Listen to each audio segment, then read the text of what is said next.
Friends, I got a question. I got a question this morning. Here's my question. What is wrong with you? We ask it and you laugh, because we do ask it, sometimes jokingly, don't we? Someone says they like sarsaparilla and we say, what is wrong with you? That's a legitimate question, I think. Right? Sorry, all of you who like sarsaparilla. We also ask it, we're driving along the highway, we speak it to motorists in front of us who are going 78 k's an hour. What is wrong with you? It's not just me that says that, right? We're all guilty. We use it in our relationships, sometimes in its caring forms. Sometimes we will craft it so that it is, what's wrong with you? What's the matter? It might be caring. Other times, though, we hone it and sharpen it and weaponise it so that it is, what is wrong with you?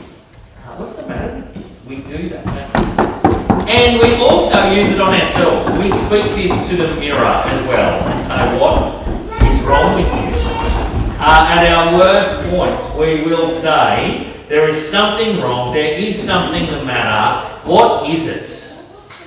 We've been journeying this term through Genesis, the early chapters of Genesis, and part of it has been describing what is wrong with us? What is the matter with us? What is it? The Bible actually doesn't go in these early chapters to really, really simple labels like, well, you are sinful, you are fallen, you are broken. It does talk about those things, but it actually normally tells it in story. It gives it a multicoloured view of what is wrong with us. We get to the part of the Bible today. We've got lots of names, lots of places, but we also got that story about a tower, and it is speaking what is wrong with us. What's going on with us? We get to see that there is a certain corruption, and it unpacks the way this corruption is going to be dealt with throughout the rest of the Bible, actually.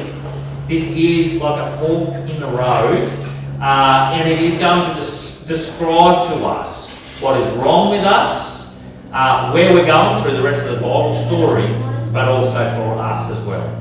So let's look at this part of the Bible, chapters 10 and 11 together. Let's look at, I'm going to use lots of words of gathering and scattering. Let's look at the gathering behind the scattering. That'll make more sense. Let's look at the scattering behind all of the gatherings, and then we'll go to a blessed gathering and scattering. It's on your notes, which will be helpful.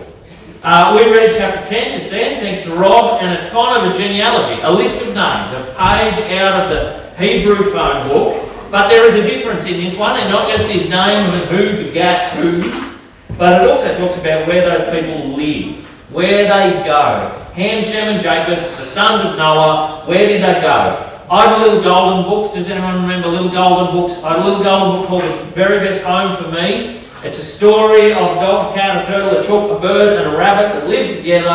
Funnily enough, don't get along, and so they go and find their places all over the world. Chapter 10 seems a little bit like The Very Best Home for Me, as some of the sons of Japheth go to the unknown coastland places. Some of the sons of Shem, we know their names, and if you follow along the story, remember Ham got cursed, and his list of people, it's like a gathering of all of the baddies that are going to be in the Bible coming forward. It seems like that part of our brain that loves categories, these people live here, these people live here, these people live. It seems like, great, this is the very best home for all of these people. But here's the thing, it's kind of out of order, which sounds wrong, but we do this all the time. Who doesn't love a good prequel story? You know, before George Lucas wrote Star Wars out of order, Genesis actually did the same thing where it describes where everyone's gone in chapter 10, and you go, well, that's really nice. But then you go, okay, wait a minute. We get to chapter 11 and we see that we get a backstory, a prequel. Why are the people scattered all over the place? And is that a good thing that they all go to their own lands and their own languages? I'm not sure if you heard that a couple of times in chapter 10. It talks about all of them having their own languages. We're meant to go, oh, that's interesting. So, we get chapter 11, which it is the backstory, and it is a story of a gathering. Chapter 10 is a story of a scattering, people all over the place. Chapter 11 is a story of a gathering. Why? What is this story of the gathering? Well, Genesis 11:1, it's a time before multiple languages and lands They have one language, and so they decide to settle on a plain in Shinar, verse 2, that's what it says. A bunch of people decide to work together. Nothing's better than people working together, right? Nothing warms the heart. This is a good gathering, it seems. And they decide to employ some new technology in verse 3. What do they say? They say, come, let us make bricks and burn them thoroughly. And they had brick for stone and bitumen for mortar. What did they just do? What is that? It's not just describing what they're doing with their days. It is saying they just came up with a way of construction that's convenient and cheap. If you live on a plain, it's good for farming, not so good for getting stone. You've either got to cart stone a long, long way, or you come up with special tech that bakes bricks, and now you can build with that. And so they do that. They're coming up with that. Remember, the human beings, the Adam's superpower is that they're able to cultivate. They're able to come up with ideas that bring about culture, and they're doing it. It's a good story so far, right? People working together, using tech to build something together. Verse 4, sounds like they have another committee meeting, and we hear what their plan is going ahead. We actually hear what they want to avoid as well, what their hopes and their fears are in one verse, verse 4. This is what it says. Then they said, come, let us build ourselves a city and a tower with its top in the heavens, and let us make a name for ourselves, lest we be dispersed over the face of the whole earth. In one verse, we get a bunch of people gathered together, and they are ambitious. At its best, they are keen to do the cultural work that God gave them. We live in the bush, and we love it, and so we go, you want to build a city? You jokers, you're crazy. But for them, that's actually meant to be a good thing. Cities are a place of safety, of culture, of art, of more technology. So in some ways, they are doing the job, the work that God gave them. Inherent, there's a good streak in this.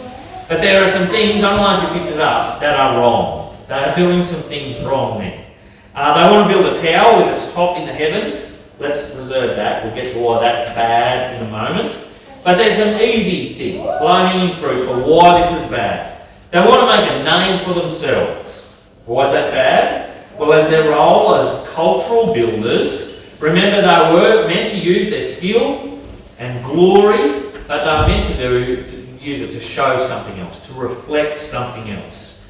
These are people made in the image of God, and they're meant to point to Him. They're making a name for themselves, and they're misusing their superpower. What happens when you have a superpower and you misuse it? You become the supervillain in the story. This is a supervillain story. We see one more thing. They were told to spread out. Remember, in the early chapters of the Bible, fill the world, subdue it, go out. And here, it's the opposite. In fact, they fear being spread out. They're going to join together. Interestingly, as this bunch of people gather on a plain, they dare to dream. They know they don't have God's presence. They know they're no longer in Eden. And so there is this streak of insecurity, lest we be cast out everywhere. They're building an empire without God, and gathering without Him, there's insecurity in them. So that's what's happening. But they're going to try and work around that. They've come up with a plan for that as well. They say they're going to build a tower with the top of it in the clouds. Now, we think Q1, like that's great, what is it? It's an attraction and kind of accommodation, and maybe you go there on their holidays. That's not what this is. What they're building, it's this ancient building, actually, called a ziggurat, which is a funny name. But they want to build to the heavens because they're thinking, we live down here on earth, people, space. We've lost Eden where God came down, and so let's go up to Him. We will go up to the heaven space, and we will go up there to God's place. And so this tower, it's very practical, but it's also very religious. They know they don't have God's presence, and so they think, let's just go back up there and get it. And so this form of worship was really common at that time. If they could provide a place for the God, they'd give him the penthouse up the top, they'd make sure there's a bed for the God, whoever it was, snacks, good Wi-Fi, whatever it is, that would attract a God to dwell up there. And if you can get a God to dwell where you want him to, well, you've got blessing on tap. That's the way it works. So in those times, in this ancient world, there was a thing called symbiosis. It's a big word. that means the relationship, the view of the relationship between people and God was, you scratch my back, I'll scratch your back. So people, what do they need? They need rain for their crops, sunshine, protection, whatever it is. And so you make sure you keep it. God's happy because they give it. But the flip side of that was, in those times, they believed that God's also needed us. That they needed the sacrifices in the temples to be fed and housed. And so, we work together. Building a tower is a place, a physical place of symbiosis, of working together. The problem is, of course, God is not like any of those other gods. The problem is they are misreading Him and His presence. They are fixing, they know that they've got a problem, but they're trying to fix it with the wrong solution. Years ago, I changed a motor out of the car, pulled out one motor, put another motor in there. When I put my foot down, it would make this rattly noise, wouldn't go as fast as I wanted it to. And I went, okay, it sounds rattly, it's probably a timing chain or something. And so I popped the bonnet and I looked at where I thought a timing chain would be. I need to get in there and change it. And I told my mate's dad, and he laughed and said, well, first of all, this motor doesn't have a timing chain, and so that's not what the problem is. The problem is it's pinging. So it's not even a mechanical problem, it's firing too early, it's an electrical problem. And so we see here, a bunch of people, they go, we know we've got a problem. We don't have God's presence. But they're coming up with the wrong solution to be able to solve it. Let's build a tower and we will get God's presence back. Remember, people are clever. They are using their superpowers, they are gathering and uniting, but they're using it in completely the wrong direction. They misread God, making up the way God is, and they misread the distance between them and Him, that it isn't a problem of relational breakdown, it's just a problem of geographical distance. We just need to get closer. It's interesting, fast forward to our times. Think about the ways in which we misread God, the way He actually is, and the way we think of Him. I wonder if lots and lots of our problems are that distance between the way God actually is and the way we think He is. And realise as well, how that is bridged is also a problem. If we try and solve that the wrong way, we're just going to run around in circles, we're going to sweat for nothing at all. Surely our worst moments, actually, as humanity, are when we not only seek God in the wrong direction, but we gather together, affirm each other, encourage each other in the wrong direction and strive for a life. We'll get a name for what that is in a minute. But notice chapter 10, spread out. You actually need to go, oh, that's the name, everyone's spread out. Different languages. This is a curse that God has given. And behind it is the gathering of chapter 11. So we understand how those two chapters fit together. Let's look then at the scattering behind the gathering. Behind all gatherings, actually. Let's dive in. Let's look at what God does about the tower. Because God says some stuff. You're actually meant to kind of see it as humorous. It's written in a humorous way. You have people joining forces, building a tower. They're getting really busy. Verse 5, what do we read what God does? And the Lord came down to see the city and the tower which the children of man had built. It's humorous because they're sweating away, trying to get up there to be able to reach God. And God comes down completely unaided. Doesn't need their help at all to be able to come down. You're meant to smile at the irony that they are trying to get him to come down, and he does come down to give the building inspection. Like, you're meant to kind of imagine he walks up to the foreman and goes, "What you building here?" And he says, "Well, we've joined together, we're going to make a bit of a name for ourselves, like we're going to build something for God, build a big tower, it's almost done. God, he'll be quite comfortable up there, we've got soft cheese, fast internet, it's going to be great for him up there, God's going to love it." Interesting the way you're meant to see the waste that it is. When we talk about idolatry, like wrong worship, it is wrong, it is insulting to God, but notice also it's futile. It's doing something wrong in the wrong direction. It's a bunch of people spending themselves, and it's like they're just 5 degrees off. They're headed in the wrong direction. And the thing about being off course is the harder you run, the faster you go, the further away you get. And so we see God is gracious. Why is he gracious? What does he do? He stops them. If you're running in the wrong direction, it's a grace to be stopped. And so he says, everyone stop. The Lord said, "Behold, they are one people, and they have all one language, and this is only the beginning of what they'll do, and nothing that they propose to do will be impossible for them. God mixes up their languages, verse 7, they can't work together, their futility is handled. They're forced to go back to what they were called to do, spread out. They are pushed to become once more something closer to what they were designed to be. So we get chapter 10. It's a judgment, but it's also a grace. And we see that throughout Genesis. Judgment and grace go hand in hand. This point, this is where we get a fork in the road in the story of the Bible. We've kind of seen it previously. Remember Lamech. He's a bloke who was using tech, but he's also this animalistic bloke, if you remember from a few weeks ago. And we see the line of Seth, they start calling on the name of the Lord. We start to get the two diverging tracks. But at this point, this isn't just a funny story about how we get our languages. This is seeing two kingdoms going side by side. This is a story about a mode in which human beings will function in. That when we work together, when we use our skills, when we make a name for ourselves, when we try and engineer our own salvation, when we pursue good life apart from God, there's going to be a particular name for that. So in verse 9 we're told the plain of Shinar isn't just called that, it's called Babel. Because there the Lord confused the language of all of the earth, and from there the Lord dispersed them from all over the earth. That name, Babel, it's not going to be the last time we hear of it. In fact, throughout the pages of the Bible, that idea is developed, built up, so that it shows when people join forces idolatrously, make a name for themselves, try to snatch Eden for themselves, that's going to be the name for that. And we'll see it right through, till the end, actually, in Revelation, where Babylon is judged ultimately. Notice, it's what we do. When we use our gifts, our communication, our technology, our ingenuity, things that are good and true and beautiful in and of themselves, but we misuse it for our own kingdoms when they're 5 degrees off.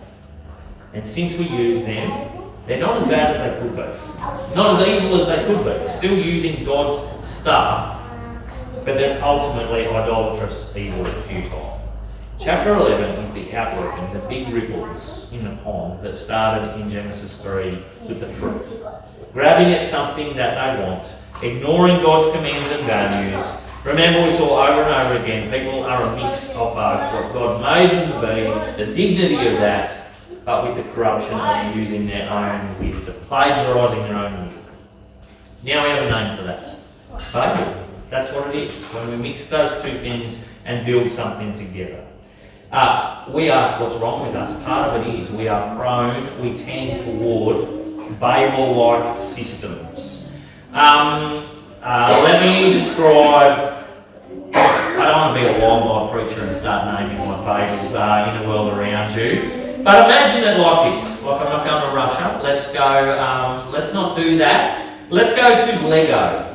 So when you go to that Lego aisle of the shopping centre, there's lots and lots of, you walk into lots and lots of kingdoms, right? So back in my day, there was the pirate kingdom and the knight kingdom and that town kingdom and the kingdom that's just building things that are plain bricks and people with no imagination really struggle with.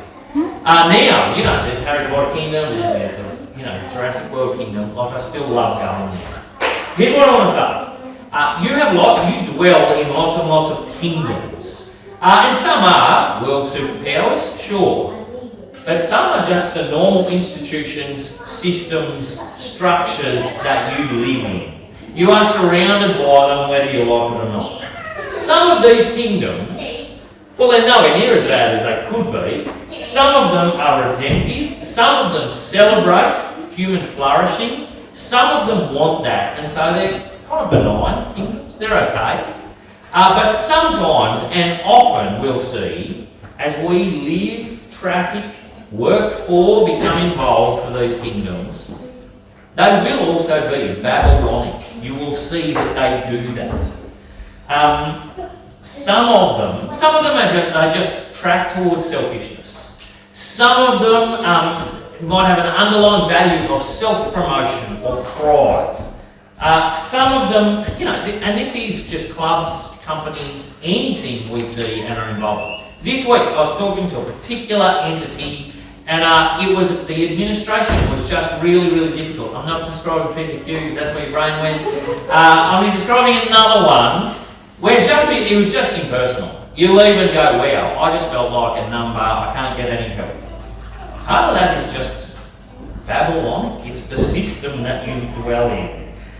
Some of them you might find some don't dignify employees with work conditions, it's a Babylonic thing. Some there might be just one particular part of injustice in the whole thing. Some you might find hiring practices are cutthroat. There might be inherent systems of favouritism, gossip, incompetence. They're not as bad as they could be, but they are fallen, and because they lack God's specific presence, they're always going to be less than they thought. There are ambitious and we would say evil kingdoms where Eden is pursued consciously apart from God. Look through the pages of history and you'll see them. The 1900s, brilliant, if you want classic kingdoms that built themselves up apart from God, they are through there everywhere. Nebuchadnezzar's Babylon is the archetype, we'll see that. Keep reading the Bible.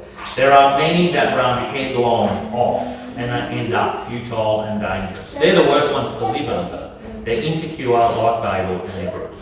Why am I telling you this?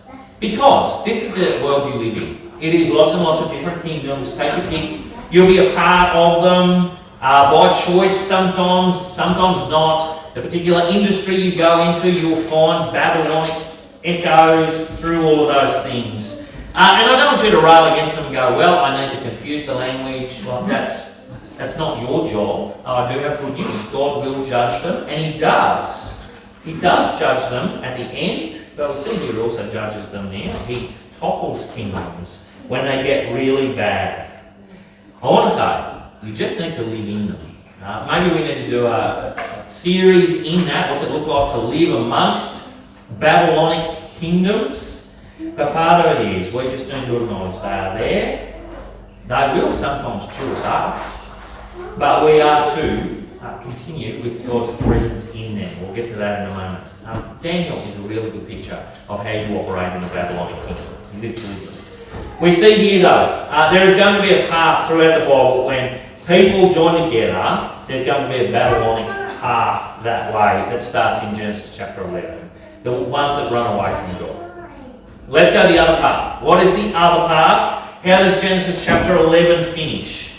When we ask what is wrong with us, well, we track toward Babylon. So that's our problem.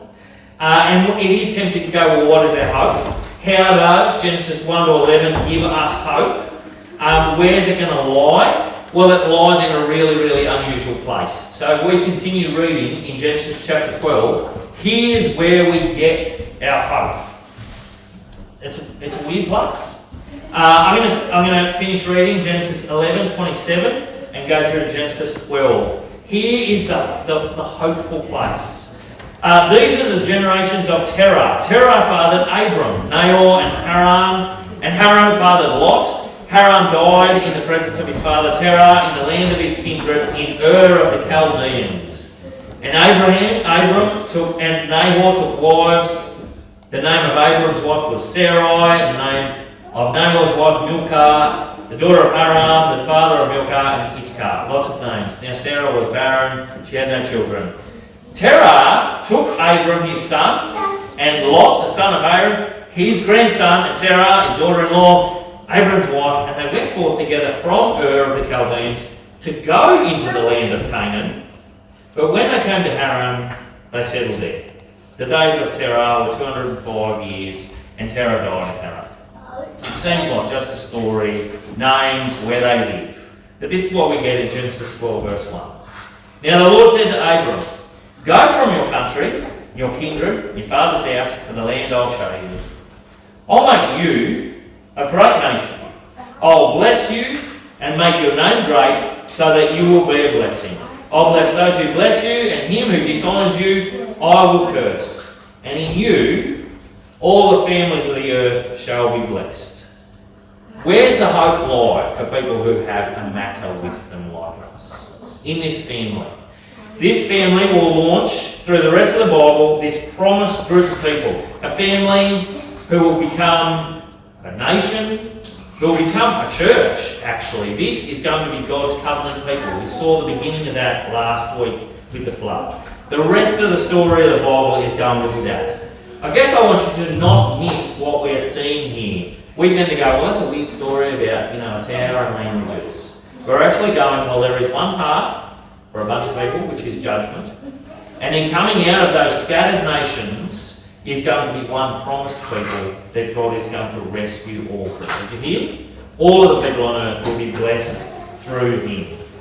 And so, through that line, just like the promise was in Genesis 3 verse 15, there will be a snake crusher one day. We'll have to wait a couple of thousand years actually until we get the Gospels to see him. We're going to see that, as Kathy read, that part in Acts, did you hear how all of the languages were actually dispersed? People, instead, scattered people, are actually gathered once again under kind of one voice into one kingdom, we would say, the kingdom of our Lord Jesus Christ. I want to say there is then a blessed gathering through the midst of this. The story of the Bible does link to Genesis chapter 1 to 12 as the promise is traced all the way through with a new kingdom, a blessed kingdom. Friends, you are gathered into that kingdom. And while we may still speak different languages, there is a unity in the gospel that we enjoy, that we're called into. I love Jesus' words. What does he tell the disciples to do? Follow him. There's a way in which we are to be formed and conformed into one particular direction, following after Jesus. It's a blessed gathering. That's how we're blessed, through this salvation in Jesus Christ. But interesting as well, we too are a scattered people. This kingdom isn't based on a temple in one place, it's based on a bunch of people. And I love the idea that on this Sunday, as the earth turns around and the sun shines on different parts, there's going to be scattered Christians all over the place, worshipping in the name of Jesus, awaiting and spreading his kingdom more and more and more. So in the midst of lots and lots of Babylonic kingdoms that are inhumane, there is to be this kingdom. It doesn't say the church has always got it right. We too have been Babylonic in different times and places. But instead of trending toward that, we are meant to be displaying, declaring, living out this kingdom of Jesus Christ. It's what we pray. Your kingdom come, your will be done on earth as it is in heaven. We are meant to see. Friends, it is a fork in the road. It describes what the rest of the Bible is going to be, a people of blessing, a people of promise. And that is who we are called to be. Friends, I want to pray for us now.